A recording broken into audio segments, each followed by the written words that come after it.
안녕하세요 여러분. 오늘의 흥미로운 영상 내용은 우크라이나의 가장 치명적인 드론 조종사가 된 쾌짜 게이머들 그리고 옛 동료나 상사 한 명과 연결하세요에 관한 것입니다. 우선 좋아요 버튼을 누르고 채널 구독 및 알림 설정도 잊지 마세요. 여러분의 관심과 지지가 저희에게 큰 힘이 됩니다.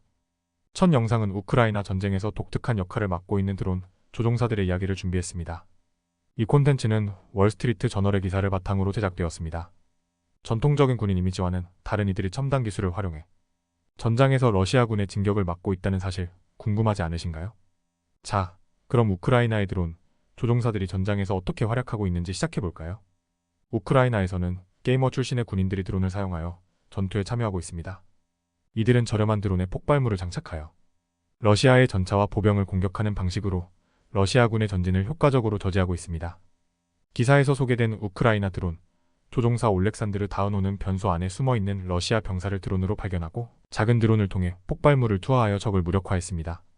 그는 약 300명의 러시아 병사를 드론으로 사살했다고 하는데요. 이는 전장에서 드론의 영향력을 실감하게 해주는 대목입니다. 드론 조종사들은 과거의 저격수나 기관총, 사수처럼 전장에서 적을 효과적으로 제압할 수 있는 전사로 자리 잡았습니다. 이들은 게임에서 익힌 손재주와 빠른 반응으로 빠르게 드론을 조종하며 표적을 타격합니다. 우크라이나는 이러한 드론 부대를 군사작전에 적극 활용하고 있으며 이들은 기존 군대와는 다르게 민간인 출신 위주를 이루고 있습니다. 이들은 마치 스타트업처럼 창의적이고 자율적인 운영 방식을 채택하고 있습니다. 예를 들어 드론에 장착할 폭발물을 직접 제작하고 전장에서 드론을 유지 보수하며 실시간으로 전술을 개발합니다.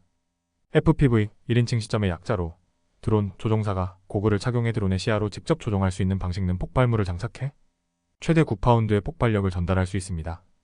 우크라이나는 이러한 드론을 대량으로 생산하여 러시아군의 진격을 방해하고 있습니다.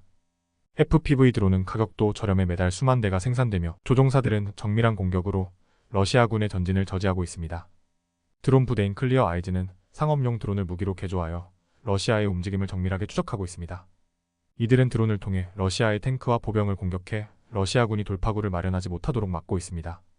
클리어 아이즈 팀의 사령관인 볼코프는 우리는 창의력과 기술로 싸우는 팀이라며 팀원들이 드론을 개조하고 직접 폭발물을 제작하여 전장에서 효율적으로 적을 타격할 수 있게 한다고 밝혔습니다. 전통적인 군대의 계급 문화보다는 창의적인 스타트업 같은 분위기에서 서로 협력하며 전술을 개발하고 있죠. 전장에서 드론으로 적을 타격하는 장면은 영상으로 남겨져 후에 분석되곤 합니다.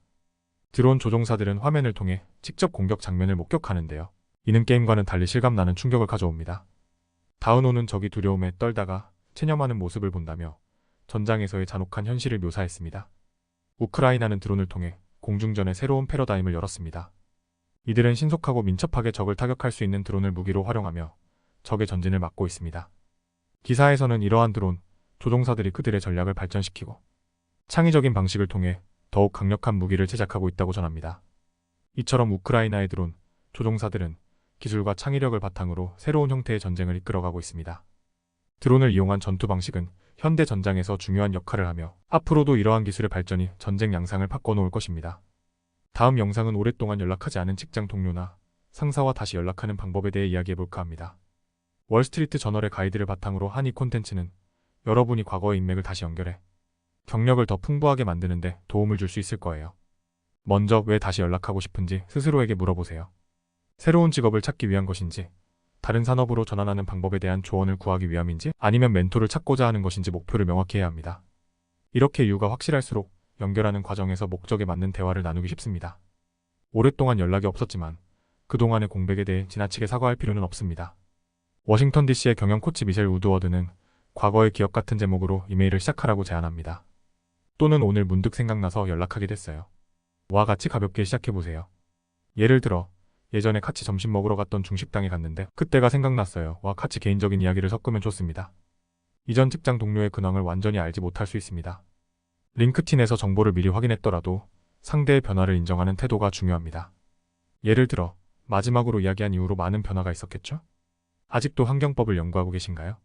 와 같이 질문을 던지며 대화를 시작하면 좋습니다. 너무 장황하게 이야기할 필요는 없지만 그 사람과 함께했던 특별한 순간을 떠올려 보세요. 예를 들어 예전 회의에서 보여주신 관점은 정말 인상 깊었어요. 또는 그때 XYZ 고객을 어떻게 대하셨는지 지금도 생각나요 라고 말하며 그들의 기여를 기억하고 있다는 점을 표현하세요. 이런 방식은 진심을 전달하는 데 큰 도움이 됩니다. 단순히 나만의 목적을 위해 연락하는 것이 아니라 나 또한 그들에게 도움을 줄 수 있다는 의사를 전하는 것이 중요합니다. 요즘 어떻게 지내시는지 궁금하네요. 혹시 제가 도움을 드릴 수 있는 부분이 있을까요? 라고 질문을 던지며 상대방의 상황을 먼저 들어보세요. 예를 들어 관련 뉴스나 구인 정보를 제공하는 등 그들의 관심사에 맞춰 구체적인 도움을 제안할 수도 있습니다. 상대방이 바쁠 수도 있으니 당장 답장을 받지 못해도 조급해하지 마세요. 만약 일주일이나 2주 후에도 답장이 없다면 다시 한번 연락해보는 것도 좋습니다. 하지만 두 번째 연락 이후에도 응답이 없다면 자연스럽게 넘어가세요. 또한 꾸준히 연락을 유지하는 것이 중요합니다. 간단하게 정리하면 다음과 같은 연락 주기를 추천합니다. 가까운 친구나 동료 매월, 이전 상사나 중간 관리자 분기별, 가벼운 인연이었던 사람 1년에 1회, 가끔 인사하던 지인 연말 명절 즈음에 1회, 오랜 인연일수록 다시 연락을 이어가기 쉽습니다. 주저하지 말고 오늘 바로 연락을 시도해보세요. 여러분의 인맥을 유지하는데 이 가이드가 도움이 되기를 바랍니다. 과거의 인연이 우리의 커리어와 삶을 풍요롭게 할 수 있음을 기억해주세요. 오늘은 여기까지입니다. 다음 영상에서 더 유익하고 흥미로운 내용으로 찾아뵙겠습니다. 이 영상은 투자 의견이 아닙니다. 매우 고맙습니다.